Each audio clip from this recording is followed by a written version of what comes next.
Hello and welcome my dear students. I am Rushali ma'am from VM Academy classes Nashik. हम आज से start करने जा रहे हैं हमारे 12th साइंस का केमिस्ट्री। और 12th साइंस के केमिस्ट्री में हम आज से स्टार्ट करेंगे चैप्टर नंबर 1 सॉलिड स्टेट। तो आप लोगों ने देखा ही होगा सिलेबस 12th का। तो 12th में टोटल हमें 16 चैप्टर्स देखने हैं। तो 16 चैप्टर में से पहले 6 चैप्टर हमारे ऐसे जिसमें हमें न्यूमेरिकल्स भी सॉल्व करने हैं। नेक्स्ट 2 चैप्टर हमारे पीरियोडिक टेबल के, एक कोऑर्डिनेशन कंपाउंड चैप्टर है। उसके बाद हमें 4 चैप्टर ऑर्गेनिक केमिस्ट्री के देखने, फिर biomolecules, polymer and the nano chemistry. तो ऐसे 16 चैप्टर हमें टोटल कवर करने हैं 12th में। तो आज से हम स्टार्ट करने जा रहे हैं चैप्टर नंबर 1 सॉलिड स्टेट। उसका आज लेक्चर नंबर 1 है।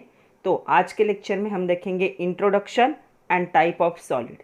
वैसे तो हमने जो देखा है 11th में एक चैप्टर हम देख चुके हैं स्टेट्स ऑफ मैटर। तो उसमें हम क्या है गैसियस स्टेट को देख चुके हैं और लिक्विड को थोड़ा सा हमने वहाँ पे डिस्कस किया था और थोड़ा आप लोगों ने फिजिक्स में देखा होगा। तो तीसरा जो स्टेट है सॉलिड स्टेट, उसे हमें बहुत डिटेल में देखना है। ये हमारे सिलेबस का फर्स्ट चैप्टर है, बहुत इंपॉर्टेंट है और थोड़ा हार्ड है, मतलब थोड़ा लॉजिकल है। अगर समझ में आए तो आप सब कुछ लिख सकते हो। तो हम एकदम स्लोली टॉपिक वाइज लेक्चर्स लेंगे, सारे क्वेश्चन कवर करेंगे, एक्सरसाइज के भी और एडिशनल क्वेश्चन जो आ सकते हैं वो भी।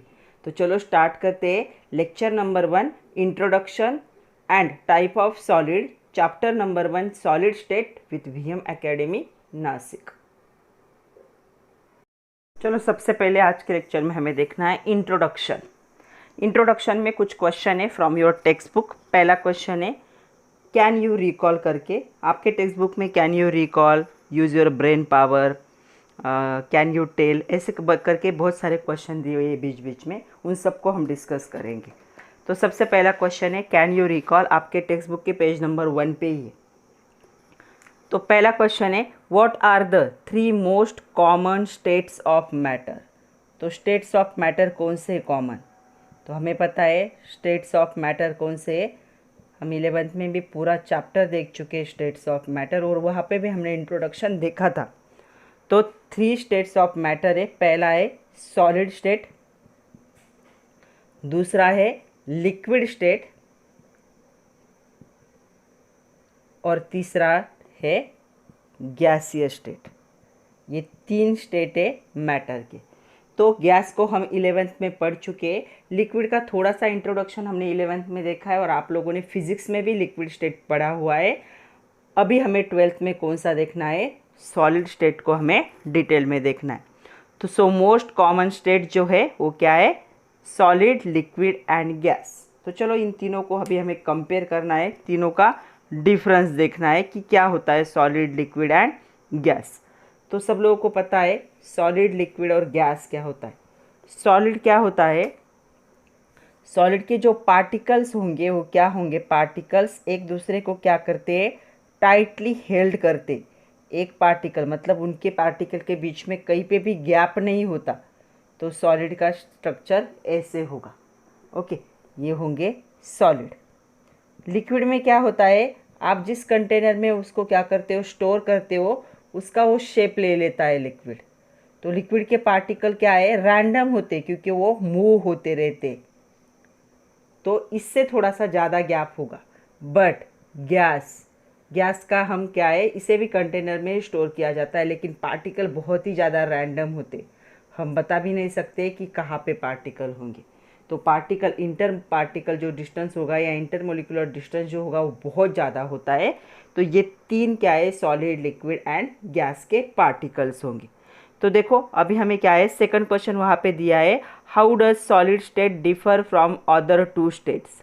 तो सॉलिड स्टेट दूसरे 2 स्टेट से कैसे डिफर होता है, मतलब हमें क्या है, volume, shape, then effect of temperature and pressure, इसके बाद मोशन, मतलब जो मोशन होगा कंस्टिट्यूएंट पार्टिकल का, इंटर पार्टिकल फोर्सेस कैसे होंगे, इनके हिसाब से क्या करना है, हमें इन तीनों को भी डिस्कस करना है। इन शॉर्ट हमें इन तीनों का क्या करना है, डिफरेंस देखना है कि तीनों में क्या डिफरेंस होता है। तो चलो देखते हैं सॉलिड, लिक्विड और गैस का एक एक पॉइंट हम देखते हैं। सबसे पहला वॉल्यूम क्या होगा सॉलिड का, एक डेफिनाइट वॉल्यूम होता है। डेफिनाइट मतलब फिक्स, अभी डेफिनाइट ही वर्ड आएगा पूरे चैप्टर में। सो हम लिख सकते हैं solid has a definite volume, एक फिक्स वॉल्यूम होता है सॉलिड का। लिक्विड का भी क्या होता है, एक डेफिनाइट वॉल्यूम होता है।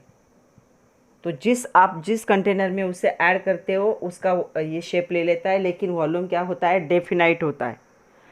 जो गैस होता है its take the volume of container, तो ये किसका वॉल्यूम ले लेगा, ये वॉल्यूम ले लेगा जिसमें आप इसे क्या करते हो, स्टोर करते हो।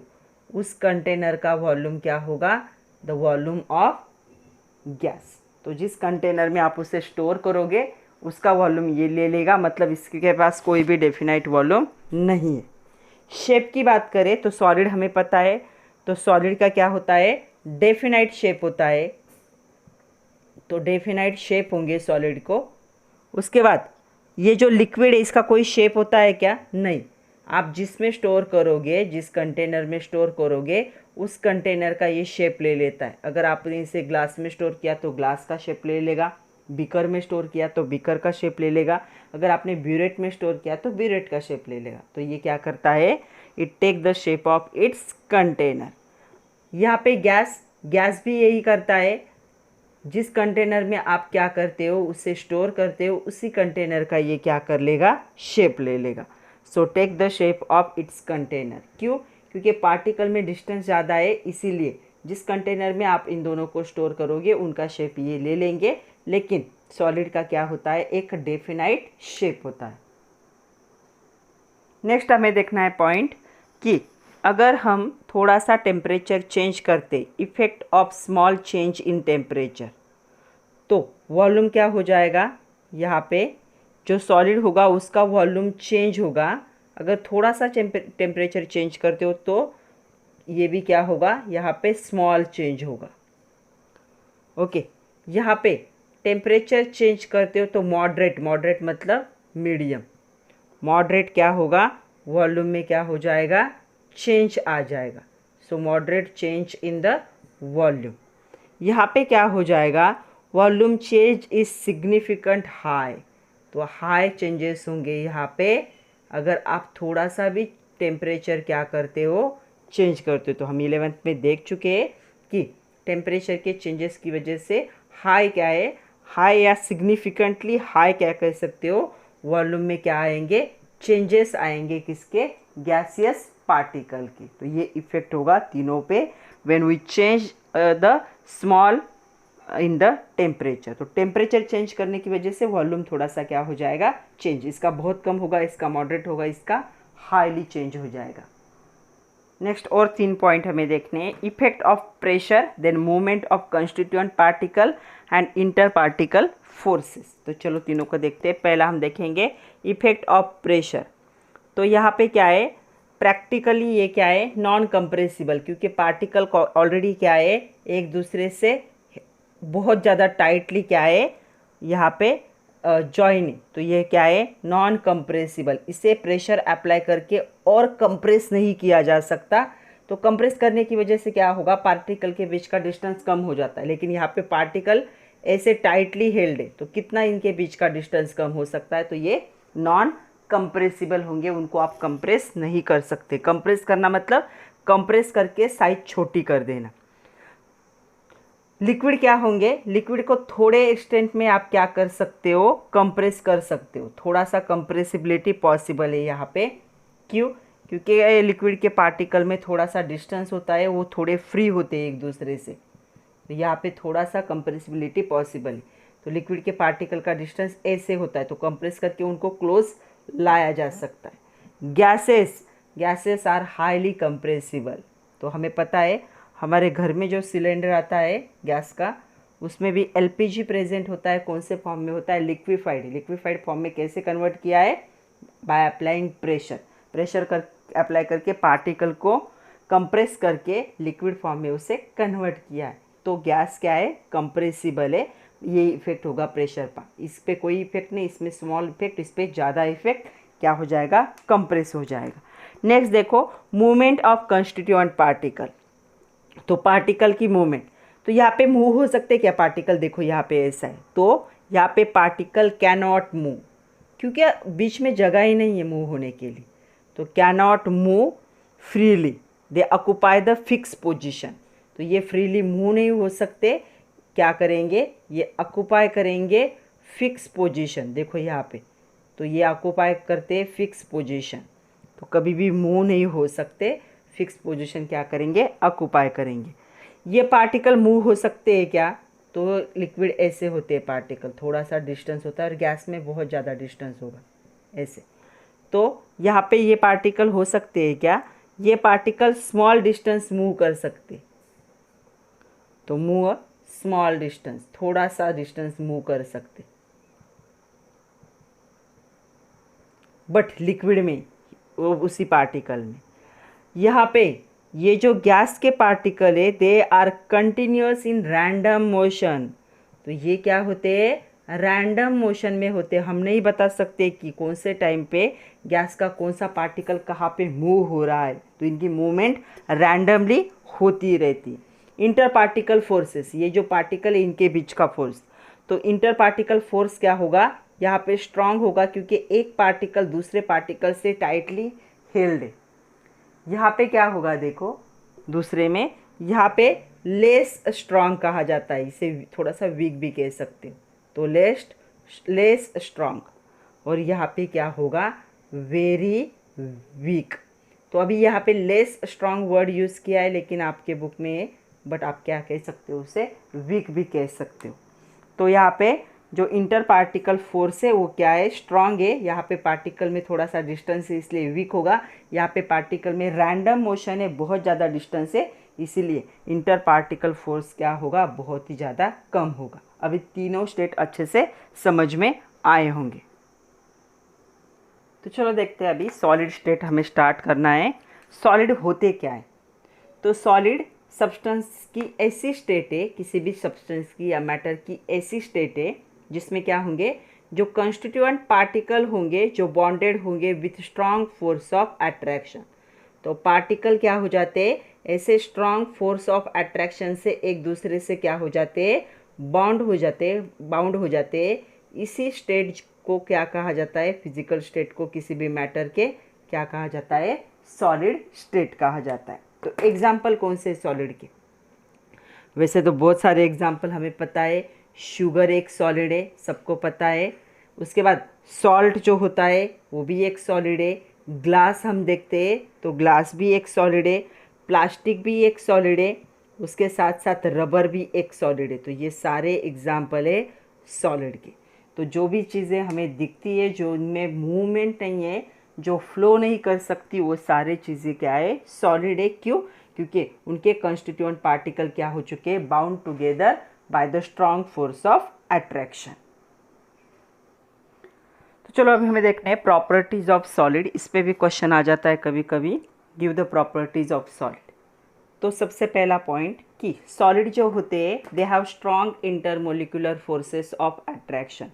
जो इंटरमोलिकुलर फोर्सेस होंगे अट्रैक्शन के, वो क्या होंगे, स्ट्रॉन्ग होंगे, क्योंकि सॉलिड के पार्टिकल क्या होते, एक दूसरे से टाइटली हेल्ड होते।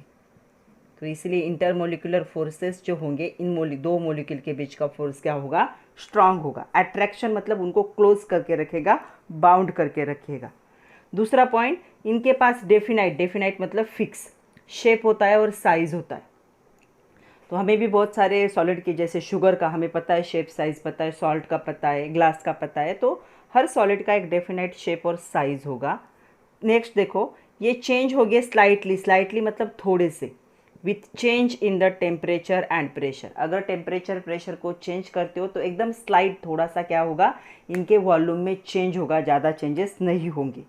दे हैव लो कंप्रेसिबिलिटी मतलब प्रेशर अप्लाई करो और साइज़ को छोटी करो। साइज़ को छोटी कैसे करोगे, इंटरमोलिकुलर जो डिस्टेंस होगा उसे कम करोगे। लेकिन यहाँ पे देखो मोलिक्यूल के बीच में ज़्यादा डिस्टेंस ही नहीं है, इसीलिए बहुत लेस अमाउंट में क्या होते हैं, ये कंप्रेसिबल होते हैं, ना के बराबर कह सकते हो।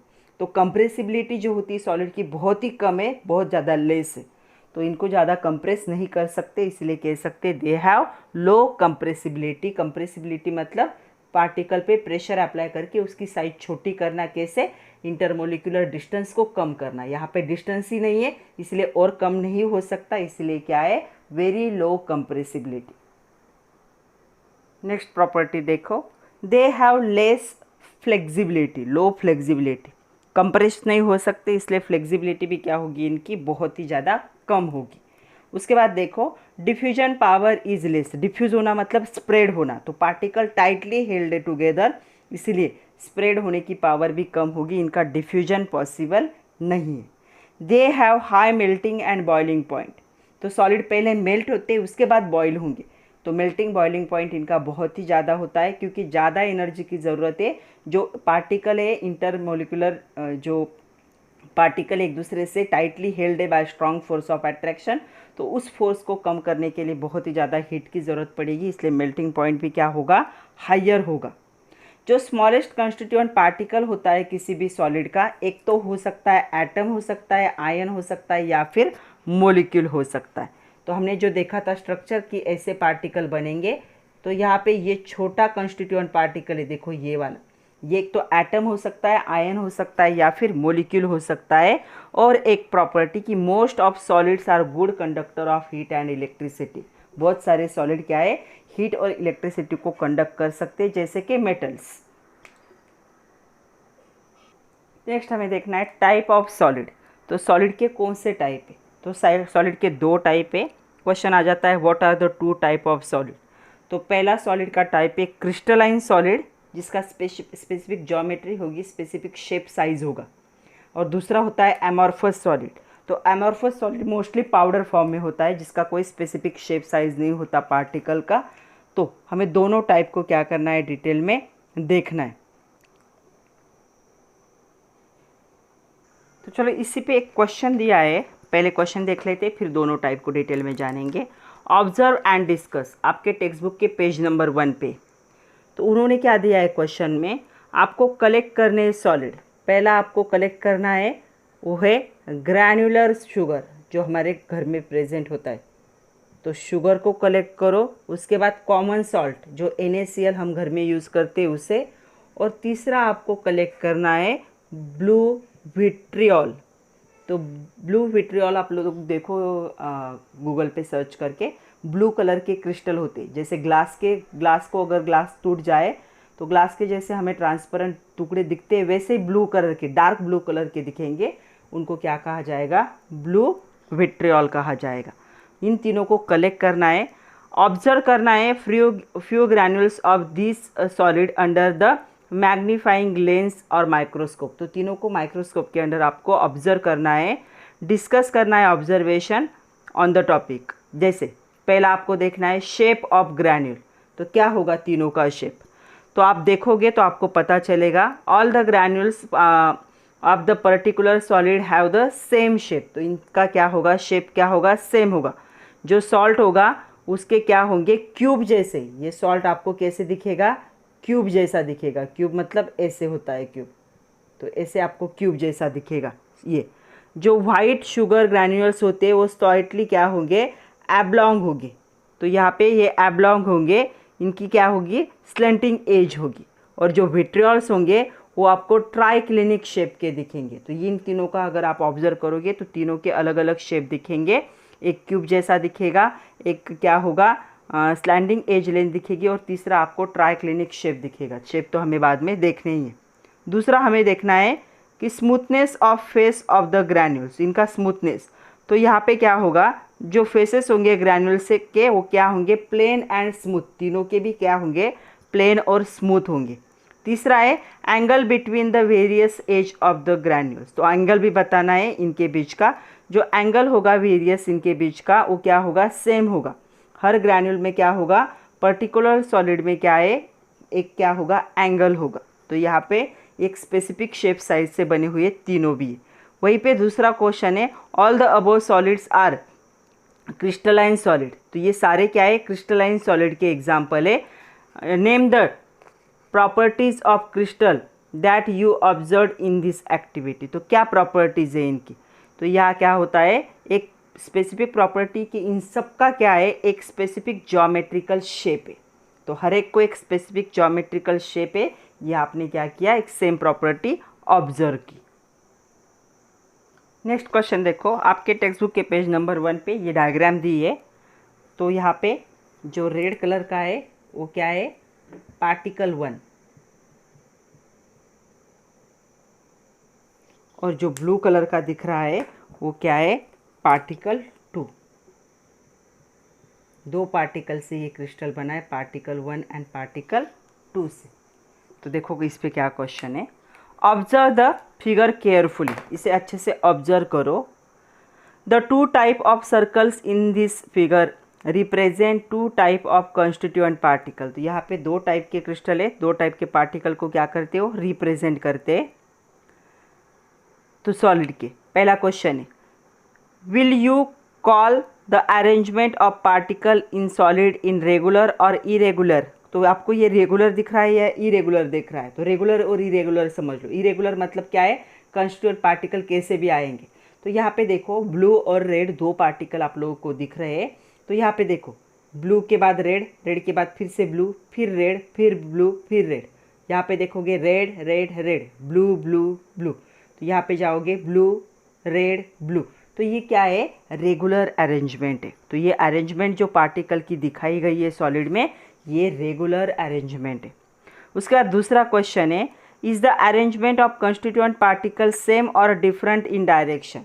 तो ए बी एक डायरेक्शन पूछा है उन्होंने, सी डी डायरेक्शन पूछा है एंड ई एफ डायरेक्शन पूछा है। तो ये क्या अरेंजमेंट सेम है। तो जो अरेंजमेंट होगी पार्टिकल की ए बी और सी डी में क्या होगी, सेम होगी। तो देखो ए बी डायरेक्शन में सारे ब्लू पार्टिकल आ रहे हैं, सी डी डायरेक्शन में सारे रेड पार्टिकल आ रहे हैं। तो इन दोनों की अरेंजमेंट क्या होगी, सेम होगी। Both line pass through the same type of particle, दोनों लाइन सेम पार्टिकल से क्या हो रही है, पास हो रही है। ये भी एक सेम टाइप के पार्टिकल 2 से पास हो रही है, ये पार्टिकल ए से पास हो रही है। तो सारे पार्टिकल जो है एक ही टाइप के, तो ये सेम आएगी। बट यहाँ पे जो अगर आप ई और एफ को देखोगे तो यहाँ पे देखो blue red blue red blue red ऐसे अरेंजमेंट है। तो यहाँ पे डिफरेंट लाइन पास हो रहे हैं। तो ये जो अरेंजमेंट होगी ये क्या होगी, डिफरेंट टाइप की होगी। तो ऐसे क्वेश्चन दिया था, ये क्वेश्चन को ऐसे हम आंसर लिख सकते। तो चलो अभी पहला टाइप देखते हैं, क्रिस्टलाइन सॉलिड। तो हमने रेगुलर अरेंजमेंट क्या होती है वो अभी डायग्राम में देखिए। तो हम लिखेंगे point about the crystalline solid. तो जो मार्बल होता है क्रिस्टलाइन सॉलिड ही होगा, या फिर आपका शुगर सॉल्ट क्या होगा, क्रिस्टलाइन सॉलिड होगा। तो वहाँ पे क्या होगा, क्रिस्टलाइन सॉलिड में एक रेगुलर अरेंजमेंट होगी, रेगुलरिटी होगी। रेगुलरिटी भी कह सकते हो या पीरियोडिसिटी भी कह सकते हो। जो अरेंजमेंट होगी कंस्टिट्यूएंट पार्टिकल की फॉर लॉन्ग रेंज, मतलब अगर आपका रेड पार्टिकल और ब्लू पार्टिकल का कॉम्बिनेशन है तो ये कॉम्बिनेशन क्या होगा, लॉन्ग रेंज के लिए होगा। तो अल्टरनेट अगर ब्लू और रेड का कॉम्बिनेशन है तो ये रेड और ब्लू का कॉम्बिनेशन ऐसे लॉन्ग रेंज के लिए होगा। तो रेगुलरिटी होगी, एक ब्लू के बाद रेड, रेड के बाद वापस ब्लू, ब्लू के बाद रेड, रेड के बाद ब्लू, ऐसे क्या होगा, एक पार्टिकल के बाद दूसरा पार्टिकल, दूसरे के बाद फिर से पहला, फिर से दूसरा, ऐसी पीरियोडिक और रेगुलर अरेंजमेंट होगी फॉर लॉन्ग रेंज। उसे हम क्या कहेंगे, क्रिस्टलाइन सॉलिड कहेंगे। तो इन्हीं को ट्रू सॉलिड भी कहा जाता है। क्रिस्टलाइन सॉलिड ही क्या होते हैं, मैं यहाँ पे ब्रैकेट में लिख रही हूँ, इनको ट्रू सॉलिड कहा जाता है। Crystalline solid have the regular and periodic arrangement of the particle for long range, so known as the true solid. Next point देखो, ये जो क्रिस्टलाइन सॉलिड होंगे उनका क्या होगा, शार्प मेल्टिंग बॉइलिंग पॉइंट होगा। शार्प मतलब फिक्स होगा मेल्टिंग बॉइलिंग पॉइंट। अगर 100 है तो 100 पे ही मेल्ट होंगे, अगर 200 है तो 200 पे ही बॉयल होंगे। तो मेल्टिंग बॉइलिंग पॉइंट क्या होगा, शार्प होगा। ये जो होते क्रिस्टलाइन सॉलिड ये क्या होते, एनआइसोट्रोपिक होते। एनआइसोट्रोपिक मतलब क्या होंगे, इनका जो फिजिकल प्रॉपर्टीज़ होंगे डिफरेंट डायरेक्शन में डिफरेंट फिजिकल प्रॉपर्टीज़ होंगी। फिजिकल प्रॉपर्टी कौन सी, refractive index, thermal, electrical conductivity, ये प्रॉपर्टीज़ अलग अलग डायरेक्शन में डिफरेंट होगी, इनको कहा जाता है एनआइसोट्रोपिक।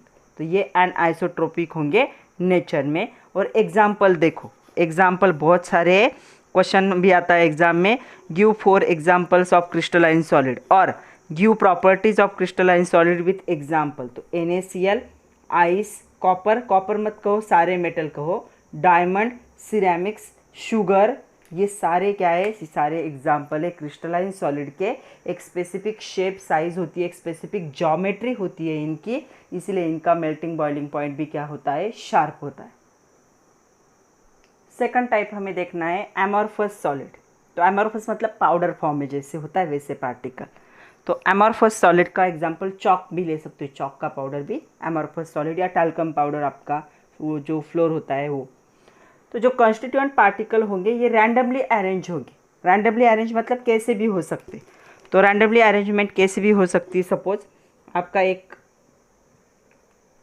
क्या था, एक रेड था, एक ब्लू आया, फिर से रेड आया, फिर से ब्लू। शॉर्ट रेंज के लिए क्या है, एक स्पेसिफिक अरेंजमेंट है। बट उसके बाद क्या आया, रेड आया, रेड के बाद 3 ब्लू आए। ओके, तो इसके पहले भी 2 ब्लू होंगे। तो ऐसे क्या है, रैंडम अरेंजमेंट है, पार्टिकल की स्पेसिफिक अरेंजमेंट नहीं होगी। इसके बाद क्या हो सकते हैं, वापस 2 रेड आ सकते, इससे पहले एक रेड होगा, एक ब्लू होगा, ऐसी कैसी भी अरेंजमेंट होगी। तो जो कॉन्स्टिट्यूएंट पार्टिकल होंगे रैंडमली अरेंज होंगे, एक के बाद दूसरा, दूसरे के बाद ऐसा, ऐसी स्पेसिफिक अरेंजमेंट नहीं होगी। They do not have long range order structure. Long range के लिए ऑर्डर स्ट्रक्चर नहीं, देखो इतने रेंज के लिए ऑर्डर है, red blue red blue red blue, but long range के लिए नहीं ये अरेंज स्ट्रक्चर। शॉर्ट रेंज के लिए ऑर्डर स्ट्रक्चर होता है, लेकिन लॉन्ग रेंज के लिए ऑर्डर स्ट्रक्चर नहीं होता। पार्टिकल, कंस्टिट्यूएंट पार्टिकल कैसे भी अरेंज होते हैं, इसे क्या कहेंगे हम, एमॉर्फस सॉलिड कहेंगे। नेक्स्ट प्रॉपर्टी देखो, they do not have sharp melting and boiling point. इनका कोई शार्प मेल्टिंग बॉइलिंग पॉइंट नहीं होता।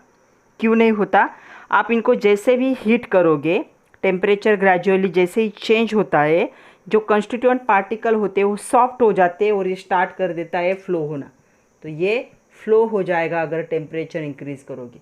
इसलिए इनको क्या कहा जाता है, सीडो सॉलिड। सीडो मतलब दिखाऊ, दिखते सॉलिड जैसे लेकिन एक्चुअल सॉलिड नहीं है।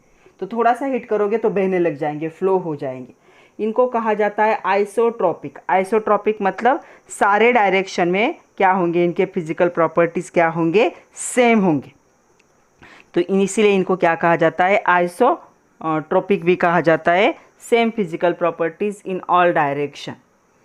तो इनका रैंडम अरेंजमेंट होता है। तो कंस्टिट्यूएंट पार्टिकल जो होंगे वो क्या होंगे, यहाँ पे जो हीट करने पे फ्लो हो जाएंगे, इसीलिए सीडो सॉलिड भी कह सकते हो। आइसोट्रोपिक होंगे, सारे डायरेक्शन में फिजिकल प्रॉपर्टीज़ क्या होंगी, इनकी सेम होगी। उसके बाद नेक्स्ट देखो, यहाँ पे ये जो है ये क्या होंगे एग्जाम्पल्स। तो एग्जाम्पल देखो, ग्लास एग्जाम्पल है इसका, प्लास्टिक एग्जाम्पल है, रबर है, टार है, मेटेलिक ग्लास। ये मेटल और मेटेलॉइड का अलॉय होता है जिसे मेटेलिक ग्लास कहा जाता है। तो मेटेलिक ग्लास भी इसी का एग्जाम्पल है। तो यहाँ पे ये जो है एग्जाम्पल एग्ज़ाम में बहुत बार आते। तो आपको और एक पॉइंट बताना था कि जो पार्टिकल्स होते हैं लिक्विड के, उन लिक्विड के कंस्टिट्यूएंट पार्टिकल को कांस्टेंट मोशन में रखा जाता है। मतलब जो सुपर कूल लिक्विड होंगे वो क्या होंगे, एमॉर्फस सॉलिड।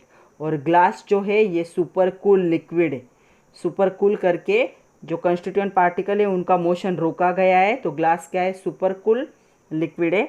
तो सुपर कूल लिक्विड ही क्या होते हैं, एमॉर्फस सॉलिड। इसलिए इनको सीडो सॉलिड कहा जाता है। सीडो मतलब दिखाओ, सॉलिड नहीं है एक्चुअली, बट सॉलिड जैसे बनाया गया है, सुपर कूल करके सॉलिड जैसे बनाया गया है। इसलिए हीट करने के बाद वो क्या होते हैं, फ्लो होने लगते हैं।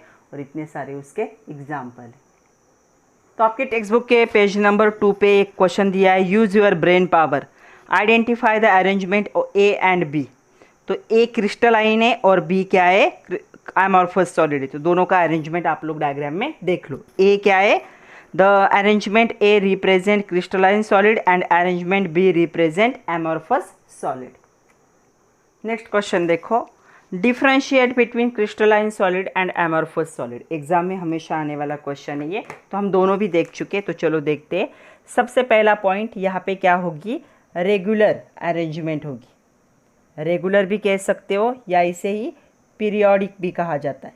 तो ये यहाँ पे रेगुलर और पीरियोडिक अरेंजमेंट होगी क्रिस्टलाइन सॉलिड में। तो हम लिख सकते हैं the constituent particle are arrange in regular and periodic manner. यहाँ पे क्या होगा, जो कंस्टिट्यूएंट पार्टिकल है वो क्या होंगी, यहाँ पे रैंडमली अरेंज होगी। तो यहाँ पे क्या हम लिख सकते हैं, the constituent particle are arrange randomly. यहाँ पे रेगुलर पीरियोडिक अरेंजमेंट, यहाँ पे रैंडम अरेंजमेंट। दूसरा पॉइंट हम लिख सकते हैं, ये होते एन आइसोट्रॉपिक, और ये क्या होते, ये होते आइसोट्रॉपिक होते। एनआइसोट्रॉपिक मतलब क्या होंगे, they have different physical property in different direction, and isotropic मतलब they have same physical property in all direction. तो सारे डायरेक्शन में सेम फिजिकल प्रॉपर्टी, यहाँ पे डिफरेंट होगी। उसके बाद नेक्स्ट पॉइंट देखोगे, इनका जो होता है मेल्टिंग और बॉइलिंग पॉइंट जो होगा वो क्या होगा, शार्प होगा, फिक्स होगा। और इनका जो मेल्टिंग बॉइलिंग पॉइंट होता है ये क्या होता है, ये डू नॉट और do not have sharp melting boiling point भी लिख सकते हो। तो इनका मेल्टिंग बॉइलिंग पॉइंट शार्प नहीं होता, तो हम लिख सकते हैं यहाँ पे they have sharp and the characteristic melting point, sharp होता है मेल्टिंग पॉइंट। और यहाँ पे जो होगा, जो बॉइलिंग पॉइंट मत लिखो, मेल्टिंग ही लिखो सिर्फ। इनका जो मेल्टिंग पॉइंट होगा वो क्या होगा, do not have the sharp melting point. इनको थोड़ा सा हीट करोगे तो ये क्या है, सॉफ्ट हो जाते और फ्लो होने लगते। नेक्स्ट पॉइंट आप लिख सकते हो, they have the long order, long range order. तो यहाँ पे क्या होती है, लॉन्ग रेंज होती है इस रेगुलर अरेंजमेंट की। तो ये ऑर्डर जो होगा तो ये क्या होगा, लॉन्ग रेंज के लिए होगा, मतलब सेम टाइप का स्ट्रक्चर लॉन्ग रेंज के लिए। यहाँ पे क्या होगा, they have only short range order. तो शॉर्ट रेंज के लिए क्या हो सकते हैं, ये ऐसे रेगुलर दिखेंगे लेकिन लॉन्ग रेंज के लिए नहीं दिखेंगी कंस्टिट्यूएंट पार्टिकल की अरेंजमेंट। तो यहाँ पे हम लिखेंगे शॉर्ट रेंज ऑर्डर। और लास्ट पॉइंट, कोई भी एक एग्जाम्पल लिख दो, आपको तो बहुत सारे एग्जाम्पल पता है। आइस लिखो यहाँ पे, NaCl लिखो यहाँ पे ग्लास ज़रूर लिखना क्योंकि ग्लास सुपर कूल लिक्विड है। ये क्या है, रबर है दूसरा। और एक पॉइंट लिख सकते हो, ये ट्रू सॉलिड है, ये क्या है, सीडो सॉलिड है। तो ऐसे दोनों के बीच का डिफरेंस। तो 5 पॉइंट मैंने बताए, कोई भी 4 लर्न कर लो। 4 मार्क के लिए 4 डिफरेंस के पॉइंट लिखना ज़रूरी होता है। नेक्स्ट देखो, हमें देखना है आइसोमॉर्फिज्म। इस पर भी क्वेश्चन आता है, what is mean bye isomorphism, explain the term with example isomorphism.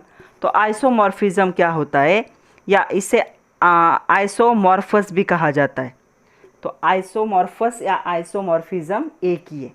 तो 2 या 2 से ज़्यादा, 2 और more substance having the same crystal structure.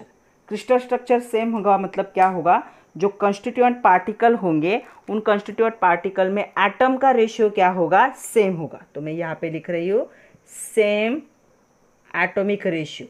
Atomic ratio जब सेम होता है किसी भी 2 क्रिस्टल का, किसी 2 सब्सटेंस का, उनको एक दूसरे का क्या कहा जाता है, आइसोमॉर्फस कहा जाता है। तो ये आइसोमॉर्फिज्म होगा। तो देखो एग्जांपल, सपोज पहला एग्जांपल है, पहला स्ट्रक्चर है मेरे पास NaF और दूसरा स्ट्रक्चर है MgO। ये कैसे बनाए, Na-H2F से, ये कैसे बनाए, Mg-H2O से। तो यहाँ पे ये एक पार्टिकल है, ये एक है, ये पार्टिकल एक। तो देखो यहाँ पे एटॉमिक रेशियो दोनों का क्या हो गया, सेम हो गया। तो इसे हम क्या कहेंगे, आइसोमॉर्फिज्म कहेंगे। जब एटॉमिक क्या होता है, एटॉमिक रेशियो क्या होता है, सेम होता है। और एक एग्जांपल देखते हैं। दूसरा एग्जांपल देखो, जैसे हमारे पास है NaNO3 CaCO3। तो यहाँ पे देखो क्या है, constituent particle sodium H2 nitrogen H2 oxygen, यहाँ पे calcium H2 carbon H2 oxygen. तो यहाँ पे देखो सोडियम का एक पार्टिकल है, नाइट्रोजन का एक है, ऑक्सीजन के 3 है। यहाँ पे कैल्शियम का एक है, कार्बन का भी एक है और ऑक्सीजन के 3 है। तो देखो एटॉमिक रेशियो क्या हो गया, सेम हो गया। तो इनको हम क्या कहेंगे, आइसोमॉर्फिज्म। तो 2 या 2 से ज़्यादा सब्सटेंस क्या होंगे, having the same crystal structure, मतलब जो एटम है, नंबर ऑफ एटम्स क्या होते हैं, सेम होते। भले ही एटम दूसरे हो, यहाँ पे सोडियम है, यहाँ पे कैल्शियम है, यहाँ पे नाइट्रोजन है, यहाँ पे कार्बन है, भले अलग हो, बट उनका जो रेशियो आता है वो क्या आता है, सेम आता है। तो इनको हम क्या कहेंगे, आइसोमॉर्फिज्म। तो हम लिख सकते हैं 2 और more substance having the same crystal structure are said to be isomorphous and phenomenon is called as a isomorphism. तो यहाँ पे हमने 2 एग्जाम्पल देखे कि दोनों में हमें दिखा कि कंस्टिट्यूएंट पार्टिकल का मतलब एटॉमिक रेशियो सेम है, तो ये क्या हो गए, आइसोमॉर्फिज्म दिखाएंगे।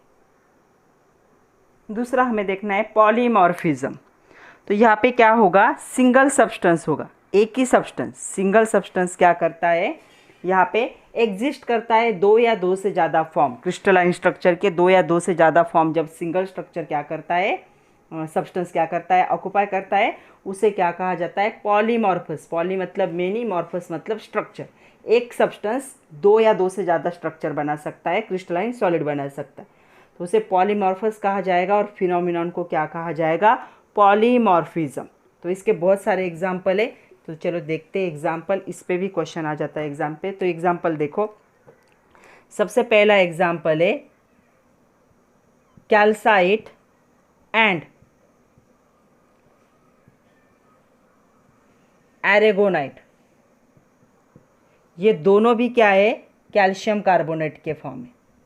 तो ये दोनों किसके फॉर्म में, कैल्शियम कार्बोनेट। तो कैल्शियम कार्बोनेट दो फॉर्म में क्या है, दो फॉर्म बनाता है, दो क्रिस्टलाइन फॉर्म बनाता है, तो ये बन गया पॉलीमॉर्फिज्म। दूसरा है, इसके दो अलग अलग फॉर्म है। तो दूसरा एग्जाम्पल देखो, ये पहला एग्जाम्पल हो गया। सेकंड एग्जाम्पल देखो, सेकंड एग्जाम्पल है अल्फा कॉर्ड्स। तो कॉर्ड्स भी एक नेचुरली मिलने वाला सब्सटेंस है, बीटा कॉर्ड्स एंड क्रिस्टोबेलाइट।